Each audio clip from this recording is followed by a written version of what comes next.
Bu kanalda Kasım ayından beri Warsaw Saga'yı konuştuk. Alera üzerine çok konuştuk ki üzgünüm daha çok konuşacağız. Zaltat ve Aşağı üzerine konuştuk. Dwarvit'in ve Midnight'ta neler olabileceğini hep dediğim gibi elimizdeki 3 günlük bilgiyle değerlendirdik. Çeşitli teoriler ve spekülasyonlar öne sürdük ve bu sırada da Alera teorimizi bence gönül rahatlığıyla söyleyebilirim. Bütün WoW topluluğunun en kendine has teorilerinden birinde sürekli ilerlettik. Bir önceki videoda ise 12.7 ile Zaltat'ın saldırıya geçeceğinden, Teragris Swift'te yapılan güncellemelerden ve Alera'nın ortadan kaybolmasından bahsedip artık o özlediğimiz heyecana, tempoya döneceğimizin sinyallerini aldığımızı vurguladık. Ve sonunda Warsaw Saga'ya artık resmen başlıyoruz. Çünkü The Dwarvit'in alfası bu çarşamba akşamı resmen açıldı. Yani lafa çok dolandırmak istemiyorum. Arkadaşlar The Dwarvit'ine ve Warsaw Saga'ya çok sert, vurucu bir giriş yapıyoruz hikaye anlamında. Onları konuşacağız. Alera ve Anduin'in oyun içi modelleri geldi. Tabii ki onları da göz açacağız. Ve ayrıca bu ikisi hakkında bence çok önemli bir hikaye ipucu verildi. Lafa dolandırmayalım. Hadi başlayalım. Başlamadan önce bir önceki videoda yaptığımla benzer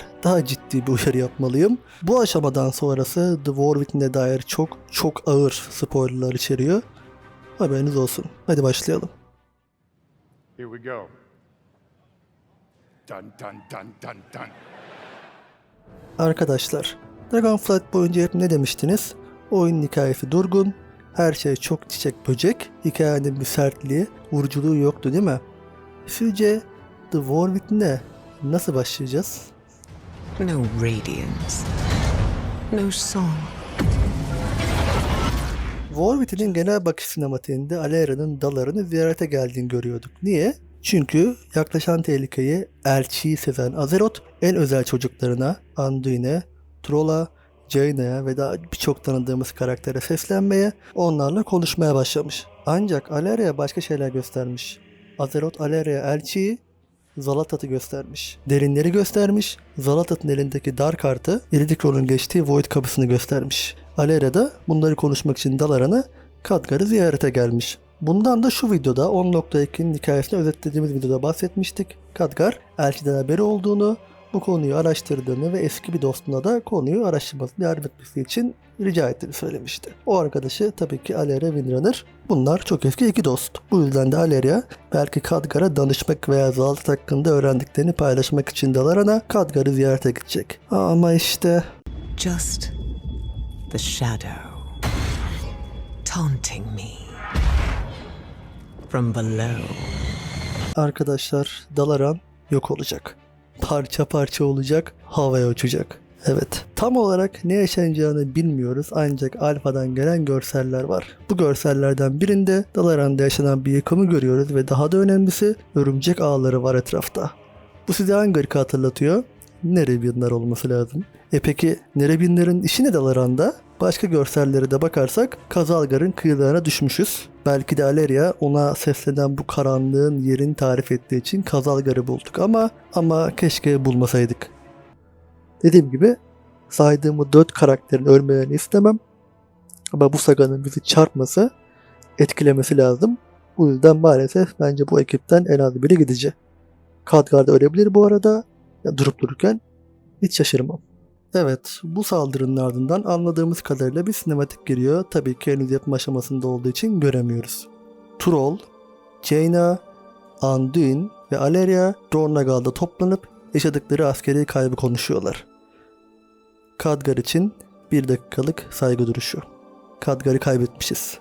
Evet. Yani bakın bu çok ağır bir olay aslında. Yani Khadgar genelde çok esprili, biraz ciddiyetsiz gibi gözüken bir karakter olduğu için belki şimdi değil ancak paket geldiğinde, hikaye ilerlediğinde Khadgar'ı çok arayacağımız anlar olacak. Buna videonun sonunda değineceğim detaylıca. Önce Alera üzerinden biraz teori konuşalım izninizle. Siz de o sırada bu spoiler'ı sindirmeye çalışın.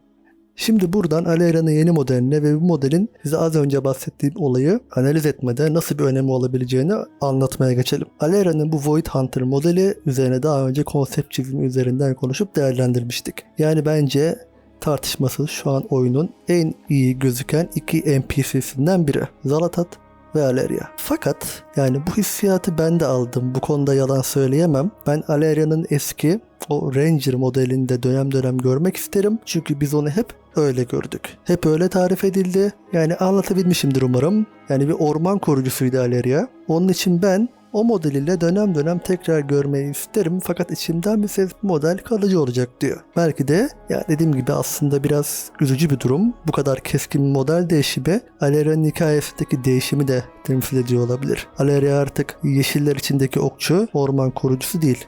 Bir Void avcısı. Kaderi Void tarafından çizildi. Saçı farklı, yüzüne kırışıklar gelmiş. O biraz canımı sıktı sadece ve zırh, renk şeması da High Elf ve Void estetiğinin aslında muhteşem bir karışımı. Her detayı muhteşem yani botlardan sırtındaki pelerinin tasarımına kadar. Mesela sol kolunda oluşan dövmeye bakarsanız aslında Old God tentacle'larında oluştuklarını görebilirsiniz.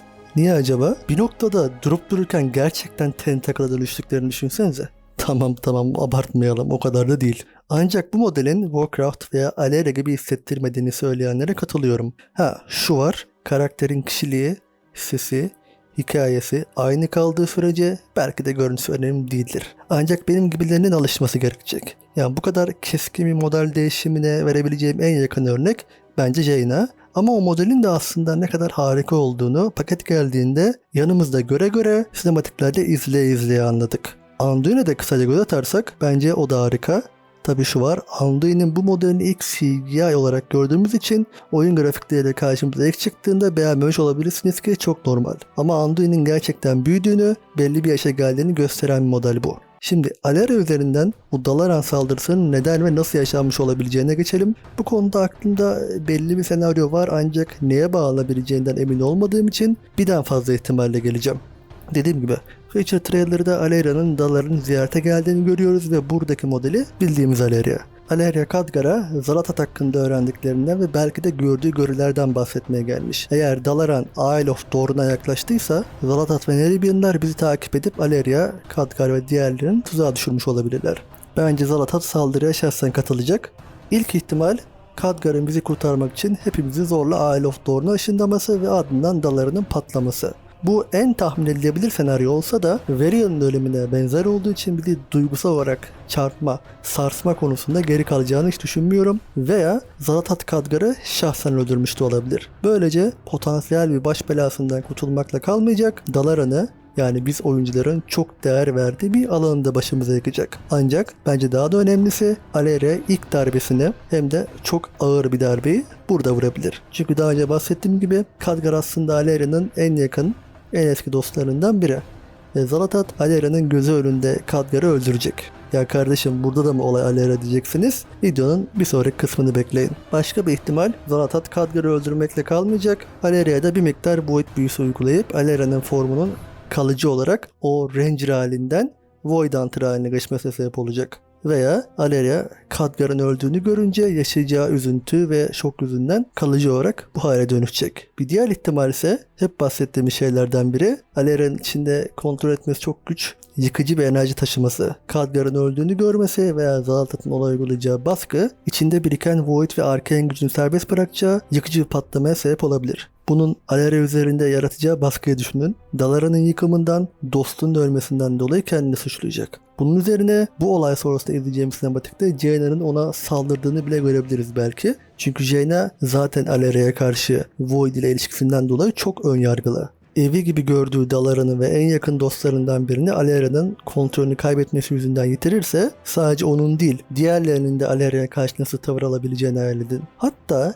ya bir anlığına da olsa Zalatat'ın etkisi altında kalıp Khadgar'ı öldüren Aleria olursa nereye gittiğimi görüyorsunuz değil mi? Yani bu yaşanacak olay sadece bize büyük bir darbe bulmakla kalmaz. Aleria'nın kaderinin dönüm noktalarından da olabilir. Ama şunu da söylemek istiyorum. Yani şimdi sinematikte DTK Moment for Khadgar dedikleri için bunu hani başımız sağ olsun Khadgar'ı anlıyorlar gibi düşündük ama yani düşük bir ihtimalle olsa yani mesela orada Khadgar'ın gelmesini umuyor olabilirler. Khadgar geride kalmış olabilir. Khadgar bir numara yapmış olabilir. Yani bu ihtimali aklımızda tutalım. Hiç belli olmaz çünkü Khadgar her ne kadar ölümden kaçmayacak bir karakter olsa da çok da zeki biri. O yüzden hiç belli olmaz. Belki paketin ilerleyen döneminde kendisini tekrar görebiliriz. Ama şu an gözüken şu an o çarpıcı etki yaratan durum maalesef Khadgar'ın yüksek ihtimalle ölmüş olma ihtimali. Dalara'nın patladığı, parçalandığı kesin. Ancak Khadgar ölmüş gibi gözükse de neticede hala kesin değil. Biz yine de video sonunda Khadgar ölmüş gibi, yani Khadgar'ın öldüğünü varsayarak ona göre konuşacağız. Evet, benim şimdilik bu sinematikte yaşanabilecek olaylar üzerine tahminlerim bunlar. Şimdi bu olayın sonrasına gelip Aleria'nın yeni modeline bir daha göz atalım. Gözleri bana çok garip geldi. Bakın, tam patlamanın ardından olduğunu tahmin ettiğim bu görsellerde gözleri fazla parlak, göz kapakları fazla açık. Yani sanki bir şeyin etkisi altında gibi geldi bana ama bilemiyorum. Ya da sanki böyle kendinde değil gibi.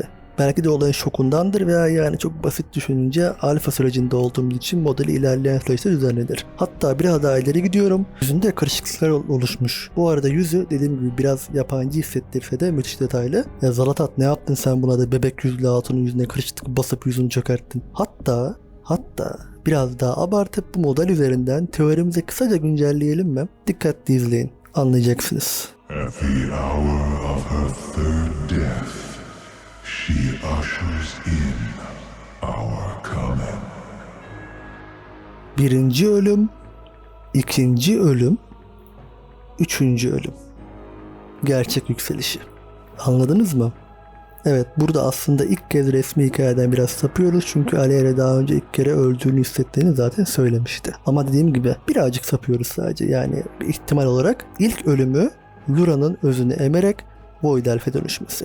İkinci ölümü bu sefer Zalatat'ın ona uygulayacağı saldırı sonrası maruz kalacağı Void enerjileri yüzünden kalıcı olarak bu Void Hunter formuna dönüşmesi. Üçüncü ölümü belki de Zalatat'ın baskısı sonrası yoğun Void enerjisine son kez maruz kalınca hem Enzot'a onu ele geçirmesi için yolu açması hem de bu enerjinin artık fiziksel bir etkisinin olması yüzünden gerçekten bir Ascension yaşaması. Bunu buraya bırakıyorum, birkaç yıl sonra bakarız. Buna bağlı olarak diğer konuya geçelim. Alfa sürecinin başlamasının ardından geliştirici ile yapılan Wolfhead röportajlarından birinde bakın bakalım Alera ve Anduin konusunda geliştirici ekip ne demiş?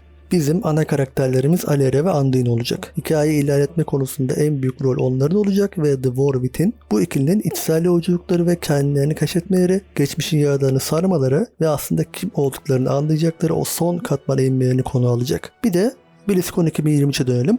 Alera çok önemli bir karakter olacak. Yer alacağı tematikler ve kendi içindeki karanlık ve ışığın arasında kalması hikayenin kilit noktalarından biri olacak. Yani BlizzCon'dan beri ben ne diyorum? Alera, Saga'nın kilit karakterlerinden biri olacak. The War Within'in ana odağı olacağını zaten söylemiştim ama ben bu aşamada Midnight'ta da kardeşleriyle beraber ön planda olacağını düşünüyorum. Hatta The Last Titan'da bile önemli bir karakter olabilir diyorum hala. Yani bunun gerçekleşip gerçekleşmediğini 2027 civarında falan görürüz, ölmez sağ kalırsak. Ama ben aklımda tam olarak nasıl bir senaryo olduğunu size bu yaz üretebilmeyi umuyorum. O zaman tam olarak anlayacaksınız. Ama Blizzard, BlizzCon'dan beri Alera'nın üzerine titreyip önemli vurguluyor. Yani bunu ben yapmıyorum, Blizzard yapıyor. Ben bile bu kadar beklemiyordum açıkçası, yalan söylemeyeyim. Anduin'e de şaşırmıyorum çünkü sosyal medyada artık Anduin'den bıkıldığını çok okudum. Yani Anduin benim favori karakterlerim arasında olsa da ilk üçte değil ama kabul ettiğim şey. Kabul etmemiz gereken şey. Vanilla WoW'dan beri Anduin bizimle. Aslında gözümüz önünde büyüdü. Başından bir sürü olay geçti ve buralara geldi. Bence Blizzard Anduin'i oyunun son